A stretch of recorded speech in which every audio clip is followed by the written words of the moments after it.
L'agriculture doit être non pas un discours, mais une pratique.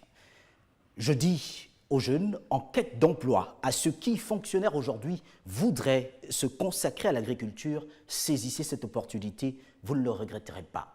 Ce sont les propos d'Ali Bongo Ondimba, président de la République en 2014, lorsque le projet Graines avait été lancé, de façon solennelle. Le projet Graines, où en sommes-nous? De nombreuses interrogations demeurent et c'est la question que nous aborderons dans quelques instants seulement avec notre invité. L'émission Décryptage, c'est dans une poignée de secondes.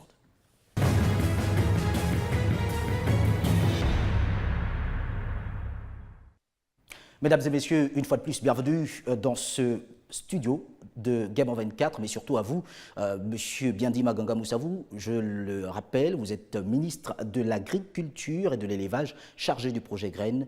Bienvenue. Merci beaucoup. Avec vous, Monsieur le ministre, on aborde ce thème, agriculture, les avancées du programme Graines. L'on se souvient qu'en 2014, lorsque ce projet a été initié par le chef de l'État, il y a eu des acclamations à travers le territoire national, puisque c'était une invite. Un retour aux sources, un retour à la terre. Aujourd'hui, qu'en est-il? Peut-on d'entre deux jeux présenter à nouveau ce projet Graines? D'abord, merci beaucoup de l'opportunité que vous me donnez de présenter ce programme Graines, qui est le programme le plus ambitieux qui a été mis en œuvre en Afrique subsaharienne depuis de longues années. Le Gabon est donc précurseur et je voudrais ici saluer la vision du président de la République, chef de l'État, qui a non seulement placé son septennat sous le sceau de la jeunesse, mais qui a indiqué à cette jeunesse que la priorité de son développement se situe parmi tant d'autres, mais en tout cas en bonne place au niveau de l'agriculture.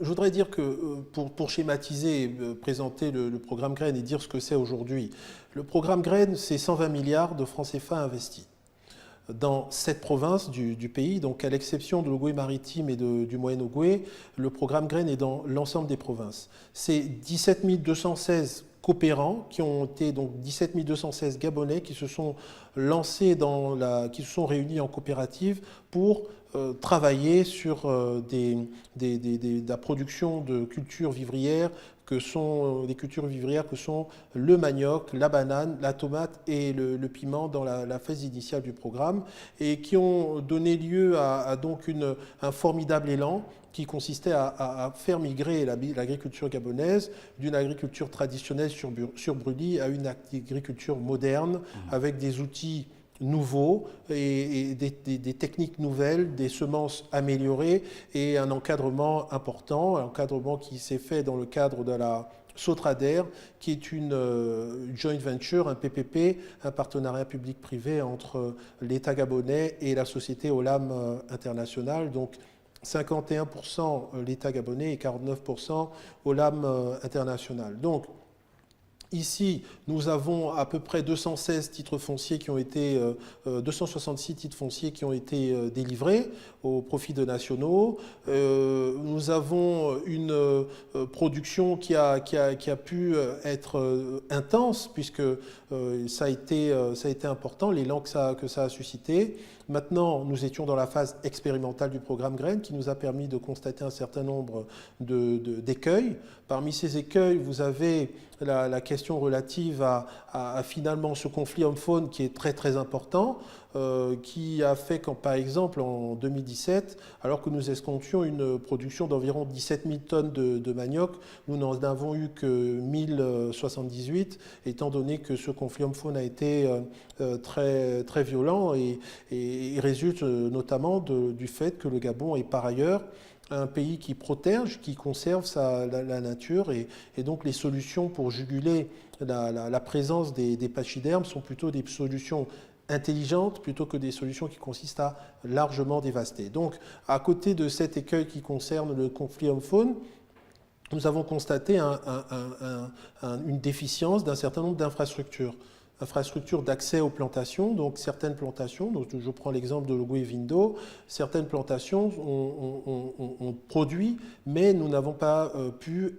évacuer la production. D'accord. Avant d'y arriver, Monsieur le ministre, je voudrais quand même que l'on revienne sur des éléments fondamentaux. Absolument. On sait que le programme Graines, c'est une exploitation de plus de 200 000 hectares avec plus de 1600 villages intégrés pour des infrastructures de base. Qu'est-ce qui s'est fait réellement puisque cette programmation avait été faite pour 5 années, de 2014 à aujourd'hui? Qu'est-ce que l'on devrait comprendre lorsqu'on parle de ce programme Graines avec ce qui a pu se faire dès le départ? Ce qu'il faut comprendre, c'est que le programme Graines a d'abord donné lieu à un important investissement en matériel lourd, d'aménagement pour aménager les aires à cultiver. Ce programme Graines a donné lieu à un important accompagnement des coopérants avec 100 000 francs qui ont été donnés à chaque coopérant pour les accompagner dans la mise en œuvre de... Peut-être le dire dans un langage dico-sémantique. Vous savez, C'est-à-dire il y a toutes les couches sociales qui nous regardent, Oui. elles ont besoin de comprendre. 100 000 francs par mois, je pense que tous les Gabonais comprennent ce que ça veut Je dire. veux dire, dédié à qui? Coopérants? Les coopérants, c'est les membres des coopératives. D'accord. Voilà, donc 100 000 francs par mois qui étaient donnés pour encourager les membres des coopératives en langage dico-sémantique, c'est-à-dire, j'imagine, en langage simple, mais même langage dico-sémantique, même moi je ne comprends pas forcément ce que vous voulez dire. Mais bon, on va parler simple, 100 000 francs par mois ont été accordés aux coopérants et un certain nombre d'efforts ont été faits pour consacrer un important investissement dans des semences améliorées, dans l'usage de fertilisants, en tout cas pour pouvoir faire en sorte que nous ayons des surfaces dans le cadre de ce programme Graines qui répondent à l'objectif d'avoir un rendement important. Aujourd'hui, parce que c'est important, je vous ai dit qu'il s'agissait d'une phase expérimentale grâce à laquelle nous avons pu voir d'abord quel a été l'engouement, l'élan chez nos concitoyens et les écueils que le programme Graines suscitait.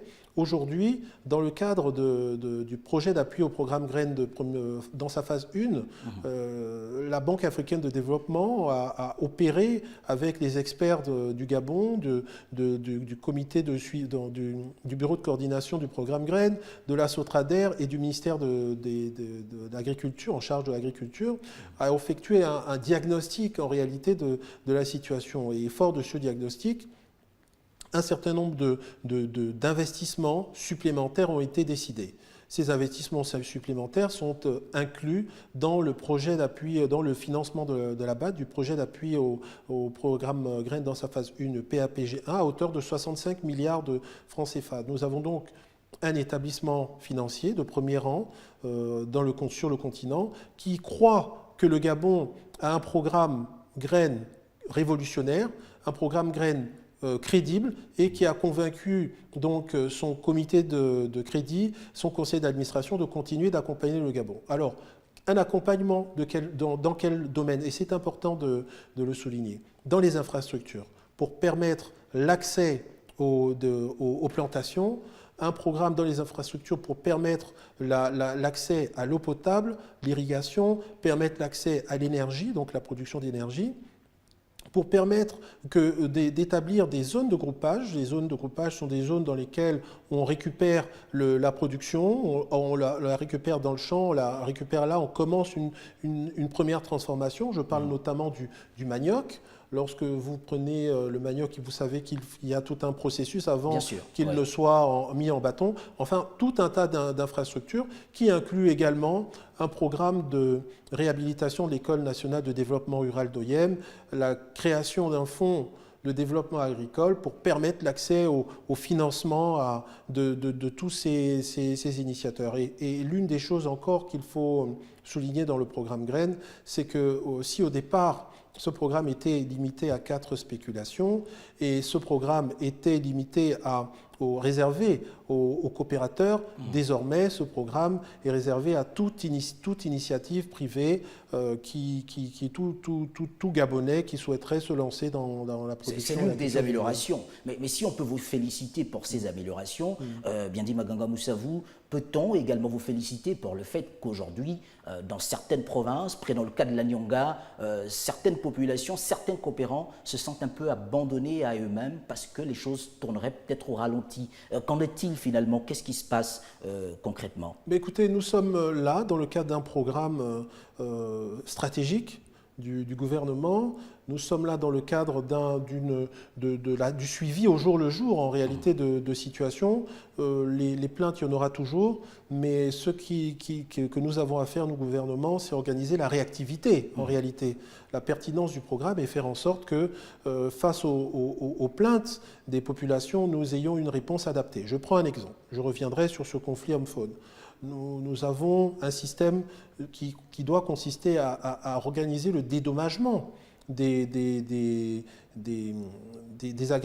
agripreneurs, des agriculteurs, à chaque fois qu'ils sont victimes d'un sinistre sur leur champ. Donc, nous travaillons avec le Green Climate Fund, qui est un fonds qui vient gérer qui vise à gérer les changements climatiques, à mettre en place un système d'assurance qui puisse référencer les agriculteurs et leur faire bénéficier d'un système d'assurance. Donc il y a tout un tas de solutions. Il n'y a pas que les récriminations pour être mises comme ça. Il y a techniquement celle de l'accès aux champs, récupérer leur production. Il y a la question qui consiste à pouvoir leur permettre de lutter contre ce conflit homme-faune qui est important et qui fait partie des recommandations principales du programme.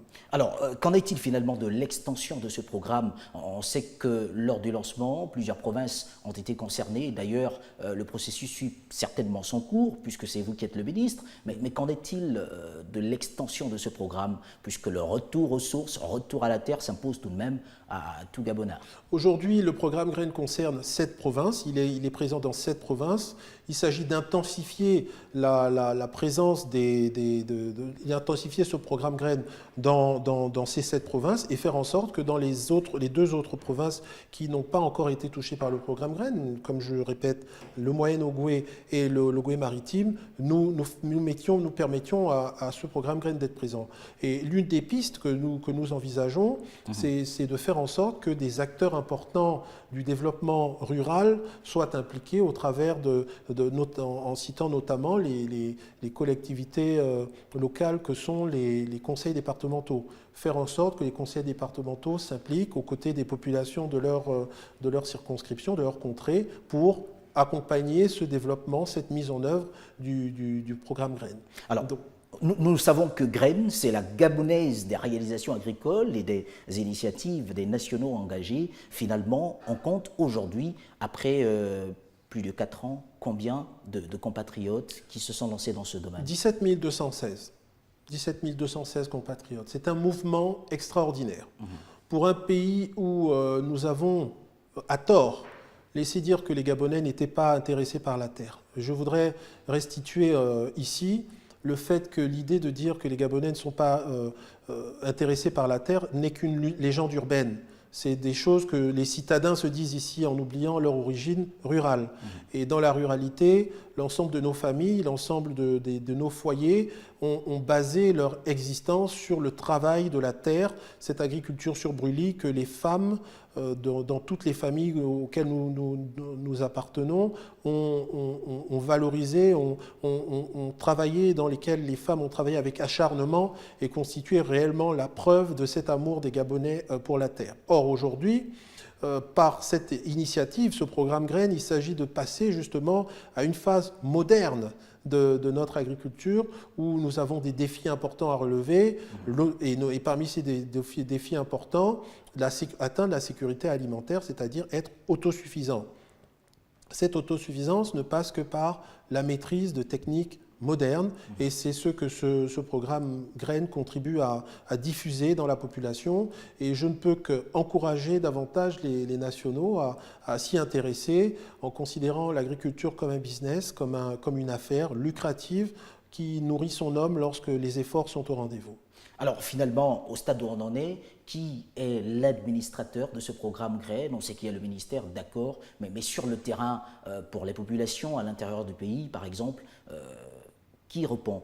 Alors, la structure d'organisation du programme Graines est extrêmement simple. Vous avez un comité de pilotage qui comprend comme président le représentant du président de la République, puisque c'est un programme qui lui est cher. Le ministère de l'Agriculture assure la coordination technique de ce programme en tant que vice-président du comité de pilotage. Et ce comité de pilotage a en son sein le bureau de coordination du programme Graines. Ce bureau de coordination est sur le terrain, représente la partie,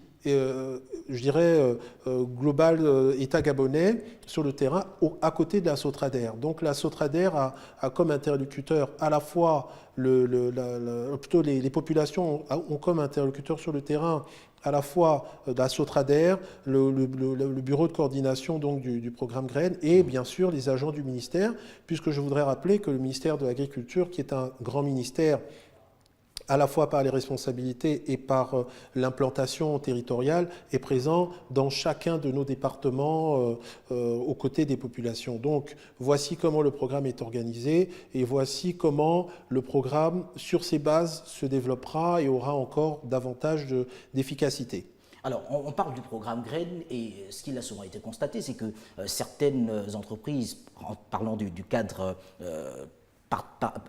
partenariat public-privé entre l'État gabonais et la Sotrader, par exemple. À côté, il y a Olam, avec cette exonération qui n'est pas liée à l'exonération en ce qui concerne les taxes, par exemple. Qu'est-ce que gagne finalement l'État aujourd'hui lorsqu'on parle de ce programme Graines, derrière cette initiative? Alors, il y a une chose qu'il faut faire, qu'il ne faut surtout pas faire, c'est confondre Olam et la Sotrader et le programme Graines. Expliquez-nous. En réalité, vous avez d'un côté un opérateur important qui est arrivé dans notre pays, qui a fait confiance à l'environnement économique du Gabon et qui est venu investir énormément dans l'agriculture et dans d'autres secteurs.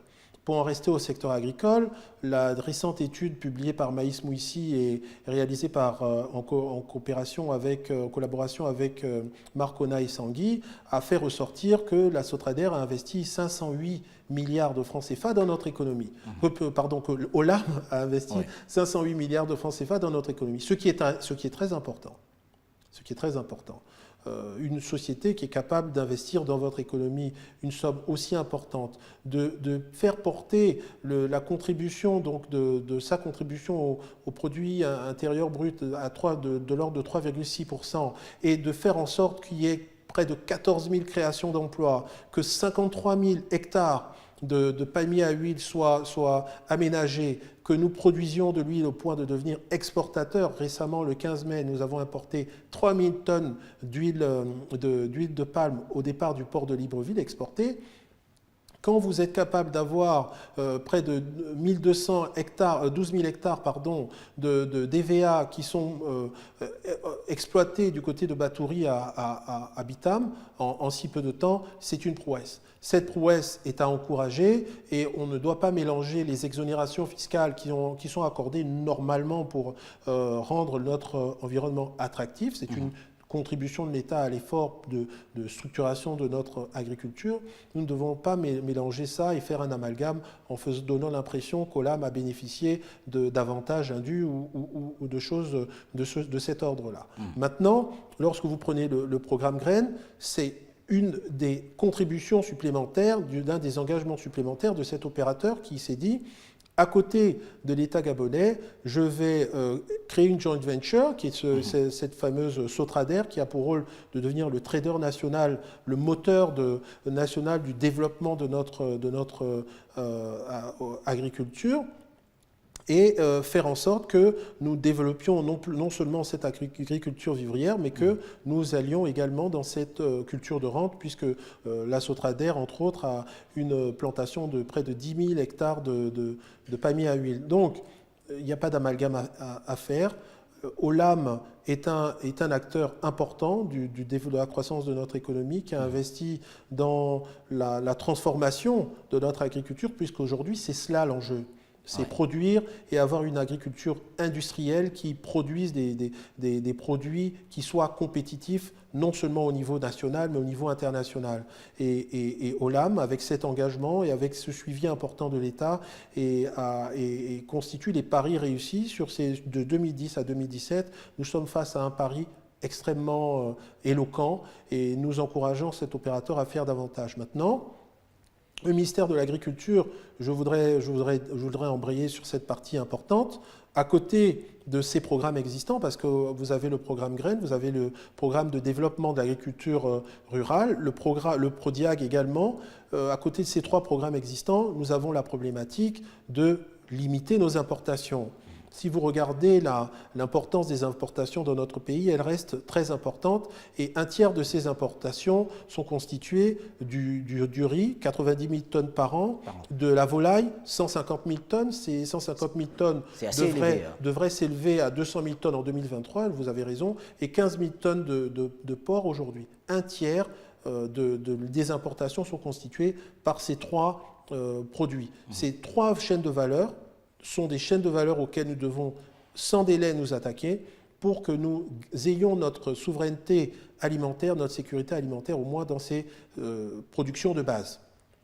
Donc c'est très important de comprendre que c'est le deuxième axe de notre action, arriver à faire comprendre dans ces chaînes de valeur que nous devons être attractifs, continuer d'être attractifs pour les investissements directs étrangers, arriver à faire en sorte que nous apportions un soutien important aux producteurs locaux déjà implantés et qu'il y ait cet échange, qu'il y ait cette chaîne de valeur qui se crée au bénéfice de notre souveraineté alimentaire, au bénéfice de notre indépendance alimentaire. Alors, finalement, quelle est la part de l'agriculture dans la richesse nationale? On regarde tout ce que vous venez d'évoquer, puisque à côté de cela, il y a la sécurité alimentaire, il y a l'autosuffisance alimentaire, tous ces éléments. Aujourd'hui, l'agriculture contribue à hauteur de 5% au PIB du Gabon. Mais l'objectif que nous avons, c'est de nous retrouver à un minimum de 10% de notre PIB à l'horizon 2023-2025.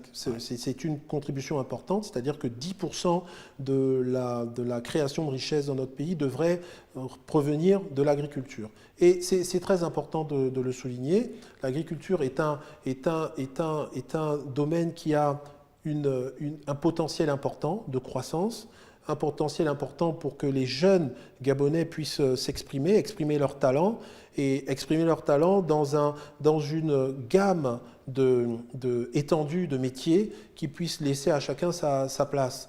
Donc les défis sont importants en ce qui concerne l'agriculture, et c'est pourquoi notre programme est clair. Notre programme est clair, les choses sur lesquelles nous souhaitons être jugés sont claires. Vous avez d'un côté la consolidation des acquis avec ce programme Graines, réussir à endiguer cet important flux de produits alimentaires importés, comme j'en ai parlé tout à l'heure, réussir à faire en sorte d'améliorer l'accès au financement pour tous ceux qui vont se lancer dans l'agriculture. Et là, il y a le fonds Okume qui a été lancé par le FGIS et auquel un certain nombre d'acteurs ont coopéré. Mais surtout, ce fonds de développement agricole que nous souhaitons, dans le cadre du projet d'appui au programme Graines, intégrer au fonds Okume pour le développer. Et enfin, deux autres voies. La quatrième voie, c'est celle d'améliorer la formation dans le agricole. Cette amélioration de la formation passe par la généralisation des filières agricoles dans les lycées techniques et professionnels de tout le pays, par la réforme de l'École nationale de développement rural, par le lancement du lycée agricole de l'Ebamba et par la généralisation de ces classes vertes. Les classes vertes qui sont en réalité un mécanisme qui consiste à susciter cette vocation entrepreneuriale agricole chez les plus jeunes et qui consiste à expliquer à quel point les Gabonais sont proches de la terre, que ça fait partie de nos origines et que nous avons des choses à exprimer. Et donc, ce sont des questions, Monsieur le Ministre, vous me permettrez de vous interrompre, puisque le temps qui nous est imparti pour cette première partie de l'émission Décryptage arrive à son terme. La question de la formation, la multiplicité de projets autour du programme GREEN, le financement de la BAD, nous aborderons cela dans quelques instants. Nous vous gardons avec vous dans ce studio, pourquoi pas, à nous retrouver dans une poignée de secondes.